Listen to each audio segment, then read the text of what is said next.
Vivez le Tarot Festival comme si vous y étiez.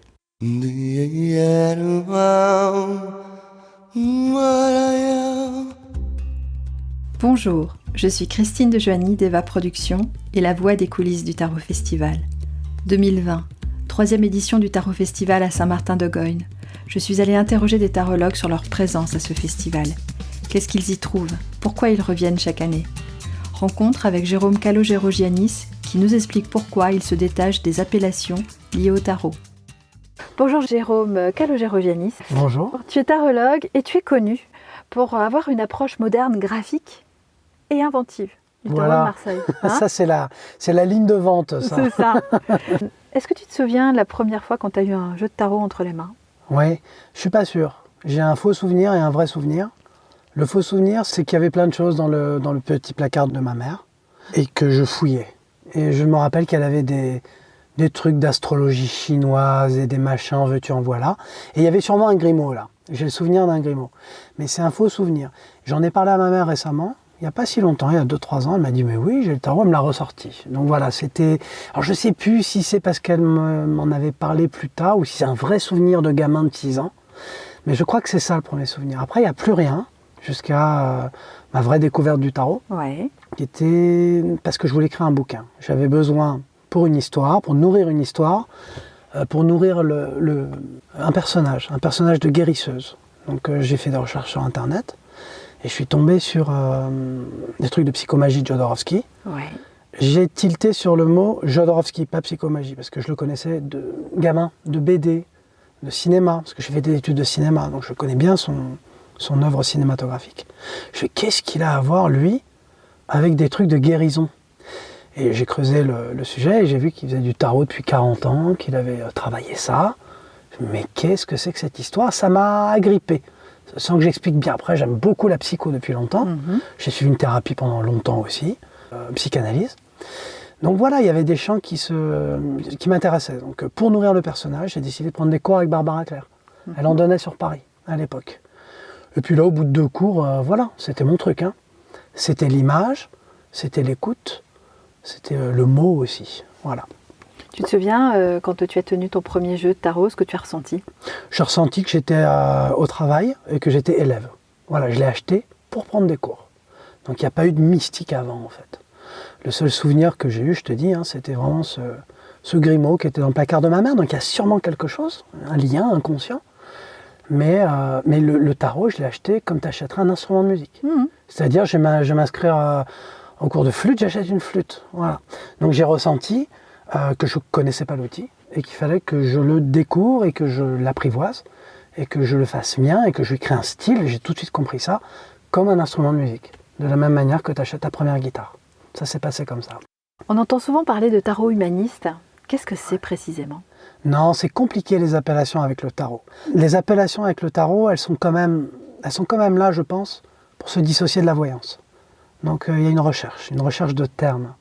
Comment trouver un terme aussi fort que voyance, mais qui définit exactement ce qu'on fait? C'est un peu nouveau quand même.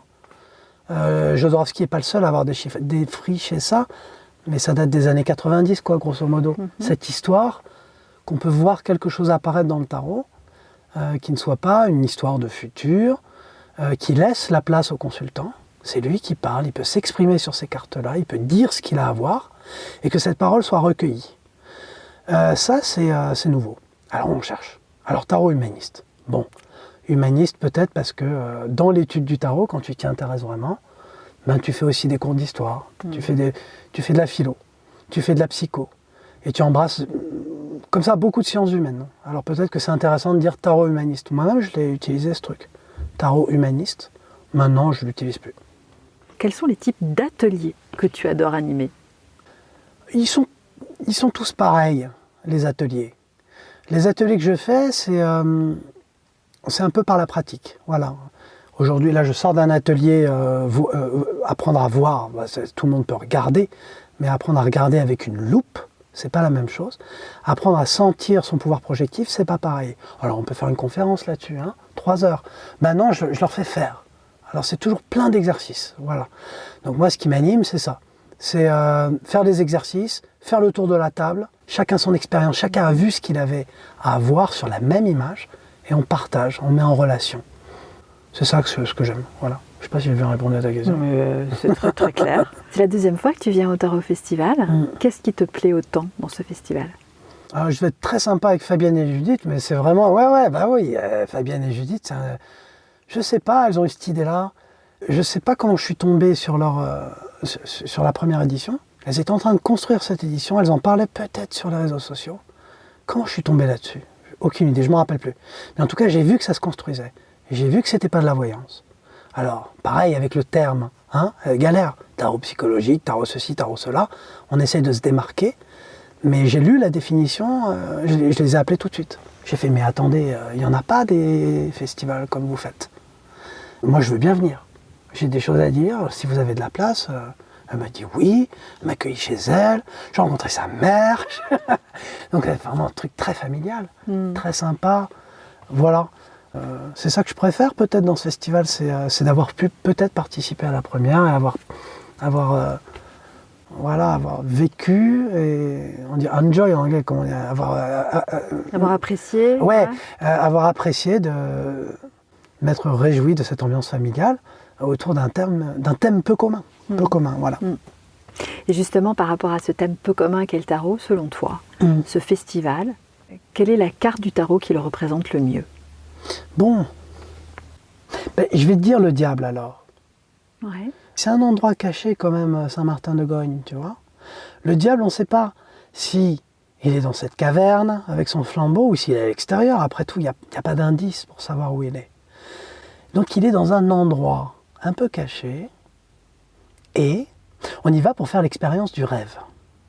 On y va pour que, dans le conscient, dans ce moment de tous les jours, eh bien on parle d'images. Et on parle de comment ces images bousculent les structures inconscientes. Et le diable, c'est approprié. Il y a des yeux partout, ça regarde et ça vient un petit peu caresser cet endroit. Donc ça peut être, je pense, un bon emblème du Tarot Festival. En plus, ils sont 3. Alors oui, il y a les chaînes, c'est enchaîné, c'est un peu curieux comme carte, mais ça me semble bien, voilà. Ça me semble bien. Le diable.